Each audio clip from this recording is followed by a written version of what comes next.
दोस्तों, जिन प्रधानमंत्री के बारे में कहा जाता था कि उनका सीना 56 इंच का है, जिन प्रधानमंत्री के बारे में कहा जाता था कि वो ईंट का जवाब पत्थर से देते हैं, जिन प्रधानमंत्री के बारे में ये प्रचार किया जाता था कि उनके सामने बड़े से बड़े नेता झुक जाते हैं, आज उन्हीं प्रधानमंत्री के सामने ऐसे हालात खड़े हो गए हैं कि वो संसद में आते हैं मगर एक शब्द तक बोलने की हिम्मत नहीं जुटा पाते। पूरी संसद में सन्नाटा, पूरे देश की निगाहें उन पर टिकी हुई थी। हर कोई इंतजार कर रहा था कि आज कुछ बड़ा होगा, आज वो छात्र के मुद्दे पर कुछ बोलेंगे, आज वो उन बच्चों के लिए न्याय की बात करेंगे जिन पर बर्बरता से लाठियां बरसाई गई, आज वो राहुल गांधी और विपक्षी नेताओं के उन तमाम सवालों का जवाब देंगे जो पिछले 3 हफ्तों से हवा में लटके हुए हैं। मगर क्या हुआ? प्रधानमंत्री एक शब्द नहीं बोले, एक भी शब्द नहीं। और उसके बाद जो नज़ारा संसद के गेट पर देखने को मिला वो अपने आप में देश के इतिहास का एक ऐसा अध्याय बन गया जिसे शायद कभी भुलाया नहीं जा सकेगा। 56 इंच का छोटा बंदर, जल्दी आओ सदन के अंदर, यही वो नारे थे जो आज संसद के परिसर में बुलंद हो रहे थे। किसी सड़क पर नहीं लग रहे थे ये नारे, किसी रैली में नहीं गूंज रहे थे ये नारे, लोकतंत्र के सबसे बड़े मंदिर के अंदर, संसद के परिसर में पूरे देश की नजरों के सामने गूंज रहे थे। और सबसे बड़ी बात, इन नारों का जवाब न प्रधानमंत्री दे पाए, ना ही उनके किसी सांसद के पास कोई तर्क बचा। 56 इंच का छोटा बंदर, 56 इंच का छोटा बंदर। अब यहां पर एक बहुत अहम सवाल उठता है, क्या प्रधानमंत्री के बारे में इस तरह के नारे लगने चाहिए?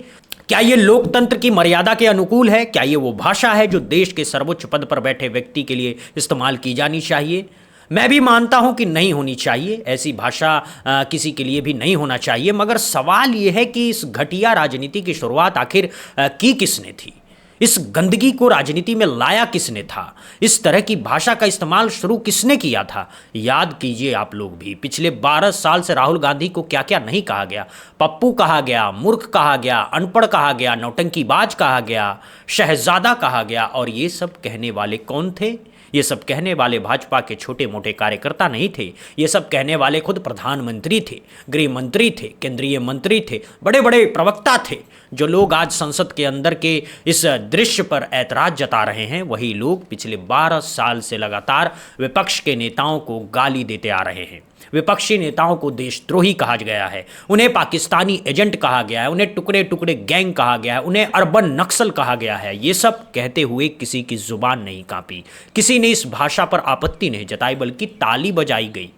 जब भी मोदी जी किसी विपक्षी नेता को अपमानजनक तरीके से संबोधित करते थे तो पूरा भाजपा खेमा तालियां बजा बजा करके उसका स्वागत करता था। भाजपा के आईटी सेल ने तो हद ही पार कर दी थी। सोशल मीडिया पर हर दिन विपक्षी नेताओं के खिलाफ मीम्स बनाए जाते थे, कार्टून बनाए जाते थे, भद्दे भद्दे पोस्टर शेयर किए जाते थे। महिला विपक्षी नेताओं के बारे में तो ऐसी अभद्र भाषा का इस्तेमाल किया गया कि कहते हुए भी शर्म आए।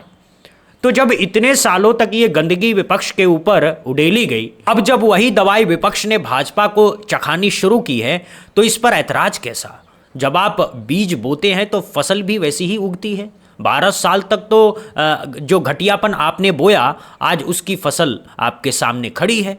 अब भाजपा के पास नैतिक अधिकार ही नहीं बचा है कि वो कांग्रेस या विपक्ष के इन नारों पर सवाल उठाए।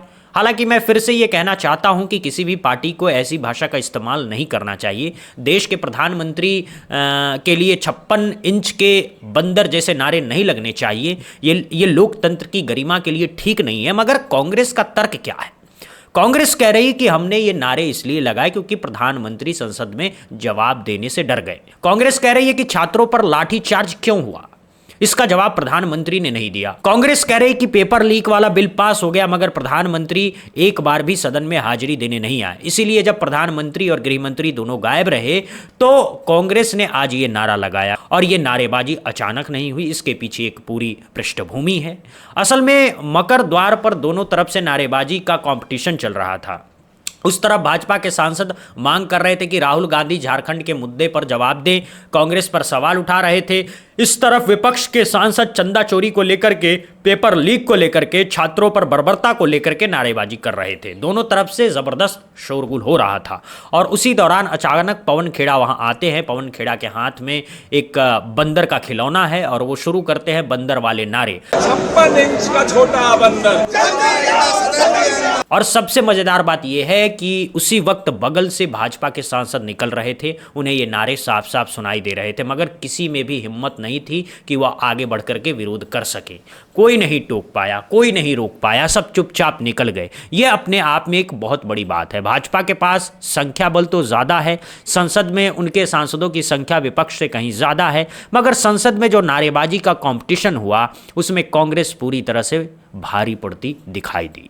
भाजपा के सांसद बस औपचारिकता निभाने के लिए वहां खड़े थे, नाम मात्र के लिए नारे लगा रहे थे, जबकि कांग्रेस और विपक्षी सांसदों में एक जोश दिखाई दे रहा था, एक उत्साह दिखाई दे रहा था, एक जुनून दिखाई दे रहा था। हर एक विपक्षी सांसद पूरी ऊर्जा से नारे लगा रहा था और भाजपा के सांसद ऐसे लग रहे थे जैसे उनसे मजबूरी में करवाया जा रहा हो।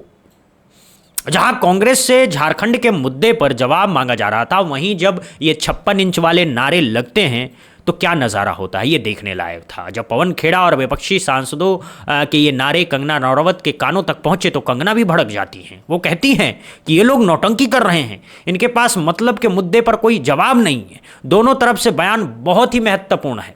क्या कृपा पर सत्र चलेगा और पत्रों से जवाब दिए जाएंगे, सदन के अंदर जवाब दिए जाएंगे? आप दफ्तर में कहाँ बैठे हैं, आप कौन सा काम कर रहे हैं, इससे नहीं, आप सदन के अंदर कहाँ हैं। आप ये बताइए कि अगर गृह मंत्री जी या सरकार के लोग सदन के अंदर, किरण रिजिजू हैं, जब चाहते हैं तब बोल लेते हैं, एक एक बार नहीं 5-5 बार बुलवाया जाता है, ज़्यादा बोलने का अवसर मिलता है, लेकिन गृह मंत्री जी नहीं हैं।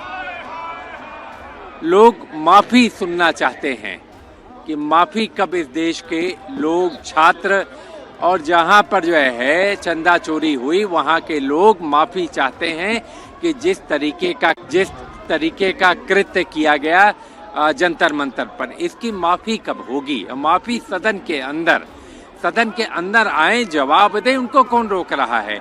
लेकिन निश्चित तौर से इसे भरमाने के लिए, सवाल को भटकाने के लिए इस तरीके की बातें कही जाती हैं। हमने पत्र लिख दिया, हम तो करना चाहते हैं, लेकिन लोग इस भ्रम में आने वाले नहीं। वो समझ रहे हैं कि उनके साथ नाइंसाफ़ी हुई, बेईमानी हुई, उनके साथ धोखा हुआ।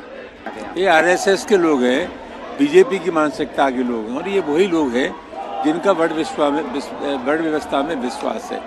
जानते हैं लोग कि मल्लिकार्जुन खड़गे दलित समाज से आते हैं, तो वो एक मनोवृत्ति है जो कमजोर वर्गों के खिलाफ है, और उसी वजह से शुद्धिकरण किया गया है उन्होंने।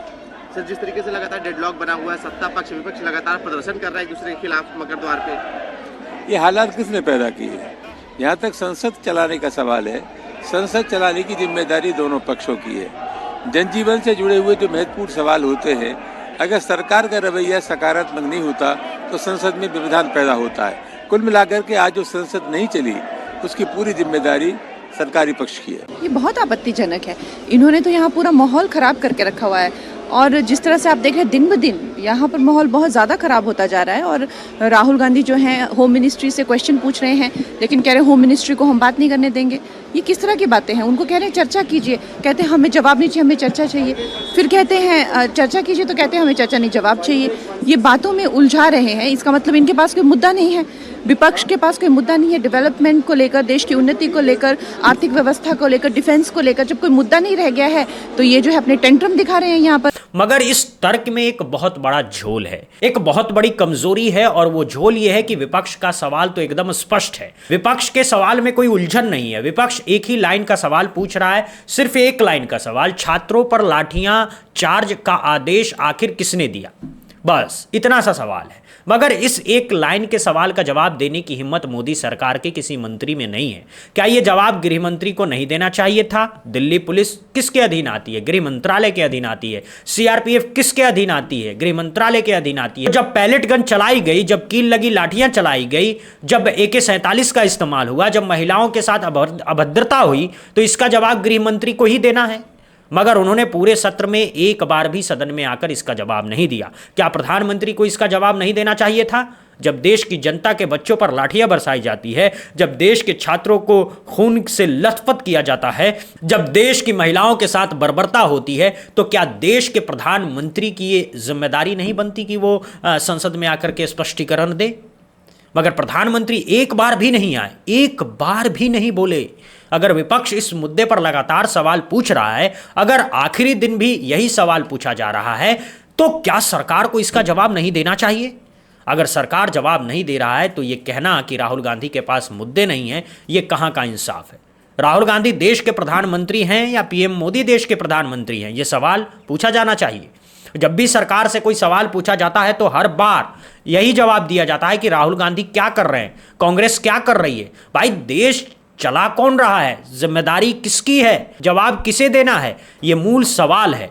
और इस मूल सवाल से भागने की कोशिश हो रही है। अब कंगना रनौत का जो बयान है वो अपने आप में बहुत ही दिलचस्प है। कंगना कह रही है कि विपक्षी सांसद नौटंकी कर रहे हैं, राहुल गांधी लगातार नौटंकी कर रहे हैं, राहुल गांधी के पास मतलब के मुद्दों का कोई जवाब नहीं है। मगर जब कंगना से खुद सीधा सवाल पूछा जाता है कि 56 इंच वाले नारे पर क्या कहेंगी, पूरा हाउस नहीं चला, आज साइन डाई हो गया, बंदर वाले पोस्टर पर आपकी क्या राय है, तो कंगना कोई जवाब नहीं दे पाती, बचकर निकल जाती है।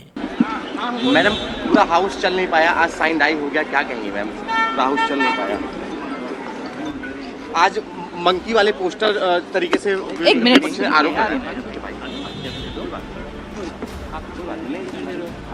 यही तो असली सच्चाई है दोस्तों। जब भी सीधा सवाल पूछा जाता है तो सब भाग जाते हैं, कोई जवाब नहीं देता। कंगना जैसी सांसद जो हर मुद्दे पर बड़े बड़े बयान देती है, जो सोशल मीडिया पर लंबे लंबे पोस्ट लिखती है, जो हर मामले में अपनी टांग अड़ाती है, वो भी जब असली सवाल आता है तो चुप्पी साध लेती हैं। और यही कहानी पूरी भाजपा की है। पूरी पार्टी में एक भी ऐसा नेता नहीं है जो सीधे सीधे इस सवाल का जवाब दे सके कि पैलेट गन किसने चलाई, ये किसका आदेश था। अगर ये जवाब सरकार के पास होता तो कब का दे दिया होता। 3 हफ्ते हो गए, बस एक लाइन बोलनी है, मगर वो एक लाइन बोलने की हिम्मत नहीं है। क्यों? क्योंकि जिस दिन ये जवाब दिया जाएगा उस दिन एक ऐसा नाम सामने आ जाएगा जो पूरी सरकार को हिला देगा। शायद इसीलिए ये जवाब दबाया जा रहा है, छुपाया जा रहा है। इस पूरे मामले में ये भी समझने वाली बात है कि दोनों तरफ से आरोप प्रत्यारोप का जो सिलसिला चल रहा है वो कभी खत्म होने वाला नहीं है। जब तक असली मुद्दे पर बात नहीं होगी तब तक ये कीचड़ उछालने की राजनीति चलती रहेगी और राजनीति दोनों को नुकसान पहुंचाएगी। मगर सबसे ज्यादा नुकसान इस देश को होगा, इस देश की जनता को होगा जो अपने असली मुद्दों को सुलझते हुए देखना चाहती है। बेरोजगारी है, महंगाई है, शिक्षा व्यवस्था चरमराई हुई है, स्वास्थ्य व्यवस्था खस्ता हाल में पड़ा हुआ है, किसान परेशान है, मजदूर बेहाल है। मगर इन सब मुद्दों पर संसद में बहस नहीं होती। संसद में सिर्फ आरोप प्रत्यारोप चलते रहते हैं और इसकी सबसे बड़ी वजह यह है कि सरकार में असली मुद्दों पर बात करने की हिम्मत ही नहीं है। जब भी असली सवाल पूछे जाते हैं तो सरकार बात को मोड़ने की कोशिश करती है। कभी कांग्रेस के इतिहास पर ले जाती है, कभी नेहरू पर ले जाती है, कभी इंदिरा गांधी की इमरजेंसी पर ले जाती है, कभी 70 साल पर ले जाती है। मगर आज जब खुद 70 साल की जगह 74 साल का रिकॉर्ड बन गया है तो कहाँ है ये सब बड़बोलेपन।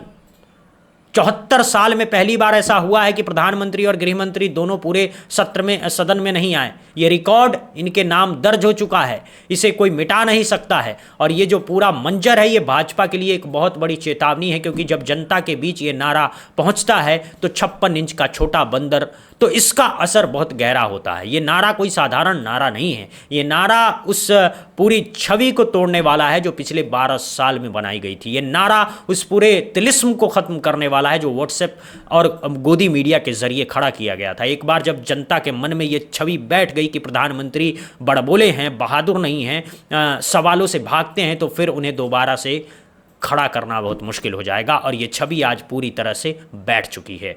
हर आदमी ये देख रहा है कि जो शख्स कभी हर मंच पर गरजता था वो आज संसद में बोलने से क्यों भाग रहा है। जो शख्स कभी विदेशी नेताओं के सामने अपनी शान बघारता था वो आज अपने ही देश की जनता के सवालों से क्यों बच रहा है। जो शख्स कभी हर हाल में जीत का दावा करता था वो आज इस कदर लाचार क्यों दिखाई दे रहा है। इन सारे सवालों का एक ही जवाब है और वो जवाब है कि सत्ता का अहंकार अब टूटने की कगार पर है। 12 सालों की तानाशाही अब अपनी असली सजा भुगत रही है। जिन लोगों को कमजोर समझा गया था वही आज ताकतवर बनकर के उभर रहे हैं। जिन विपक्ष को खत्म करने की कोशिश की गई थी वही विपक्ष आज सरकार को कोने में धकेल रहा है, और जिस जनता को बेवकूफ़ समझा गया था वही जनता आज सब कुछ देख रही है और सब कुछ समझ रही है। तो अंत में एक ही बात कहना चाहता हूं, लोकतंत्र में हर सवाल का जवाब देना सरकार की जिम्मेदारी है। सरकार अपनी जिम्मेदारी से भाग नहीं सकती। अगर सरकार भागती है तो जनता उसे सजा देती है, और यह सजा वोट के जरिए दी जाती है। मगर उससे पहले इस सजा की शुरुआत उन नारों से होती है जो आज संसद में गूंजे। 56 इंच का छोटा बंदर, ये नारा भले ही असंसदीय हो, ये नारा भले ही मर्यादा से बाहर हो, मगर ये नारा एक बहुत बड़ी सच्चाई बयां कर रहा है। और वो सच्चाई ये है कि सरकार अब कमजोर हो चुकी है, अंदर से खोखली हो चुकी है, और अब उसका पर्दा गिरना शुरू हो चुका है। इस पूरे मामले पर आप क्या सोचते हैं? क्या आपको भी लगता है कि ये नारेबाजी सही थी, या फिर आपको भी लगता है कि इससे भाषा की मर्यादा टूटी है? मगर सबसे बड़ा सवाल यह है कि क्या सरकार को छात्रों पर लाठीचार्ज का जवाब नहीं देना चाहिए था? क्या प्रधानमंत्री और गृह मंत्री को संसद में आकर के स्पष्टीकरण नहीं देना चाहिए था? क्या ये उनकी जिम्मेदारी नहीं थी? कमेंट बॉक्स में जरूर लिखिएगा, अपने विचार साझा कीजिए, क्योंकि ये देश आपका है और इस देश का लोकतंत्र आपकी आवाज से ही मजबूत होता है। देखते रहिए बुद्धा इंस्पायर्ड। जय हिंद, जय भारत, वंदे मातरम।